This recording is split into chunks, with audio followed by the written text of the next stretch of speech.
Why is it so hard to say goodbye to the narcissist? I believe it's because many of us don't know what we're looking at. We don't know what is walking right beside us. We think that we have a cute little lamb walking right beside us.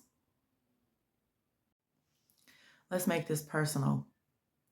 Franny had a little lamb, but it was not as white as snow. It followed her to school one day and became incredibly cruel one day. And everywhere that Franny went, the lamb made sure she felt irrelevant. Franny had a little lamb, and one day she knew she had to let it go. There's a big difference between a sheep that is lost and a sheep that intends to get lost. Some sheep don't want to stay close to you. They don't want to be held in the safety of your arms. Some sheep run away to lead you astray.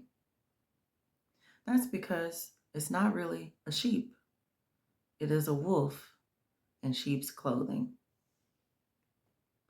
And while you think you are running after that sheep to save him or her from being devoured, you yourself will be devoured. Chosen ones, you cannot continue to put yourself in a situation where you continue to be bruised or cut up trying to save someone who has no interest in being saved. You don't want to keep extending an olive branch to someone who will cut your hand off in response. This is why you have to cut off all narcissists. They don't have the capacity to respond to you with the same love that you give to them. Let's talk about some of the reasons that makes it hard for us to let go of the narcissist. One of the first things is the narcissist is just so familiar. No matter how bad the situation is, a lot of times you don't want to get out of it and start all over again. You don't want to try to get to know someone else. You don't want to try to go through all of those same motions that you went through to meet the narcissist and be with the narcissist. You don't like the idea of change. And so it kind of makes you stay with what's familiar, even though it's not really good for you. Familiar does not mean better. Familiar does not mean good, and it does not mean safe. But a lot of us tend to stick to the monster that we know. We don't want to go out and meet a new monster. We want to just stick with the monster that we know. We've already learned their ticks. We've already learned how to kind of walk on eggshells around this particular monster.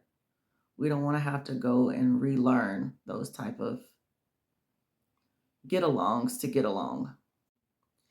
You have put a lot of work, time, energy, and focus into this one person. You feel like you've made an investment, so you're definitely not quick to just give up on your investment. So you think you have this bond with a person, not really a true bond, it's a fake bond. And so you really can't even fathom the idea of starting over. And that is the trick of the enemy, to get you used to the familiar, to have you thinking that there's no such thing as better, there's no such thing as good, and that you have to settle for what you already have. And this leads to another reason why we stay with the narcissist, because we are essentially brainwashed. The narcissist has taken great care to undermine your thinking and replace it with the way that they think. They replace it with things that are beneficial for them. They change your belief system and your thought process, and they make you adopt theirs. They constantly try to tell you how dumb you are, how stupid you are, and how much you should just think like them and believe like them. And that is another trick of the enemy, to have you doubting what thus said the Lord, and they want to get you to adopt their doctrine. It was just a wolf pretending to be someone close to Little Red Riding Hood. Another reason is you are having a hard time accepting the truth about who this person is. You want to believe the best in people. It's very, very hard for you to write people off as unsavable or no good or corrupted. You find it very, very hard to throw people away because you've been thrown away and you know what that's like. So you kind of have this internal vow to yourself to never do that to someone else. And you have to shift your mindset from that type of thinking. It's not that you are throwing away a person. You just basically have to learn to put yourself in the forefront just for once and say, I am protecting myself. I am shielding myself. I am honoring myself. I am respecting myself by letting this person go. Another reason that you may find it hard to let a narcissist go is because you are essentially caught in a whirlwind. You have some type of physical or mental hang up on this person. The narcissist makes great effort to appeal to your flesh. That is one of their tactics that they use to rope you in, to manipulate you, to have you addicted in some way. They find out your weakness, they find out your buttons, and then they use those against you. A narcissist will purposely get close to you to find out your pleasures and your desires, and they will exploit those. They will milk those like a cow. They will press all of your buttons and do all the things to get what they want from you.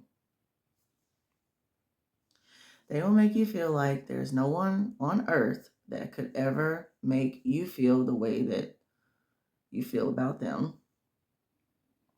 They will try to make you think that no one will ever treat you as good. No one will ever love you the way that they love you, allegedly. No one will ever hold your hand the way that they hold it. No one will ever allow you to rest your head on their shoulder the way that they do. No one will ever kiss you the way that they do.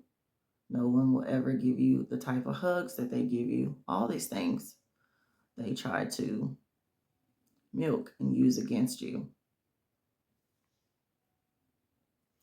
They take advantage of the fact that you have let your guard down with them and they know your vulnerabilities, they know your secrets, and then they turn those against you. They use it as a way to leverage their power over you. It is truly an addiction that you have to fight. The narcissist purposely has your brain going up and down like a roller coaster. And it is a physical response that your body is going through as far as the addiction ship goes. You get addicted to the highs and the lows. And you have to really pray and seek God to break that. It's not a true bond. It's a false bond. It's a stronghold. And you have to really pray to God and ask Him to deliver you from that. And then you have to make your own personal efforts to break free from that as well. You cannot continue to be open to phone calls. You can't be open to seeing the narcissist in person. You have to shut down all of your gates so that the narcissist can't get in. Shut down your ear gates. Shut down your eye gates. Most importantly, you want to shut down your spirit and your heart gates so that the narcissist can never get in again.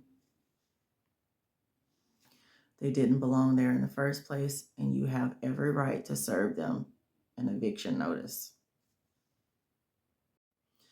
The narcissist entered your heart, your mind, and your spirit under false pretenses. The devil is always a liar. The devil is always coming in with deceit, coming in with tricks. And once you find out that that's what it is, you have to make every effort to escape. You have to get out of that prison. You have to free yourself and free all parts of yourself. You have to free your mind, your body, and your soul. The enemy's trap is always going to be open for you to come back. They expect for you to come back. They want you to come back. You have to be strong enough not to go towards that trap, not to be lured back in, not to have a door closed behind you to where you have to try to claw and fight your way back out. Once you leave, don't go back. Don't ever go back. Hebrews 12:1. Let us lay aside every weight and the sin which doth so easily beset us, and let us run with patience the race that is set before us, looking unto Jesus, the author and finisher of our faith. And that is exactly it. We know that the narcissist very easily besets us.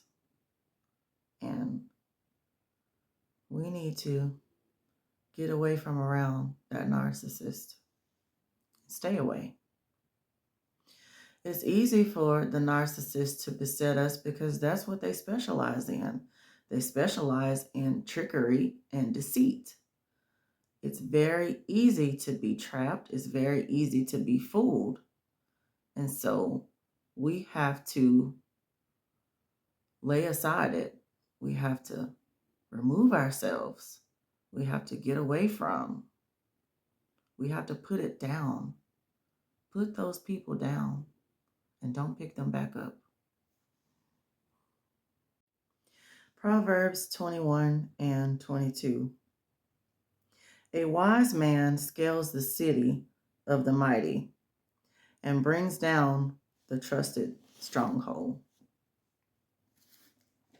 And that is what we must do. We must pay attention and we must bring down those strongholds that the enemy has over us or try to have over us. We have to be wiser than the enemy. We cannot let them fool us. We cannot let them outsmart us. We have the victory, and we need to march on with that victory. And while you are running the race, keep your eyes on Jesus. He will lead you. He will guide you.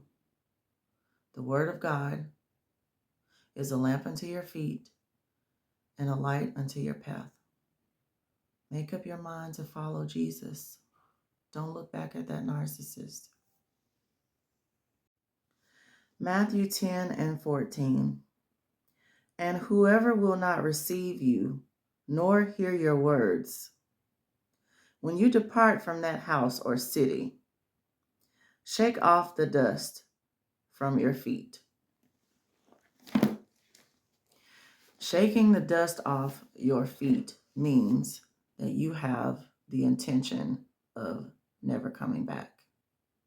And that's how it has to be when you leave the narcissist. When you are done with them, truly, truly make up your mind to be done with them. You are not to return. You are not to go back.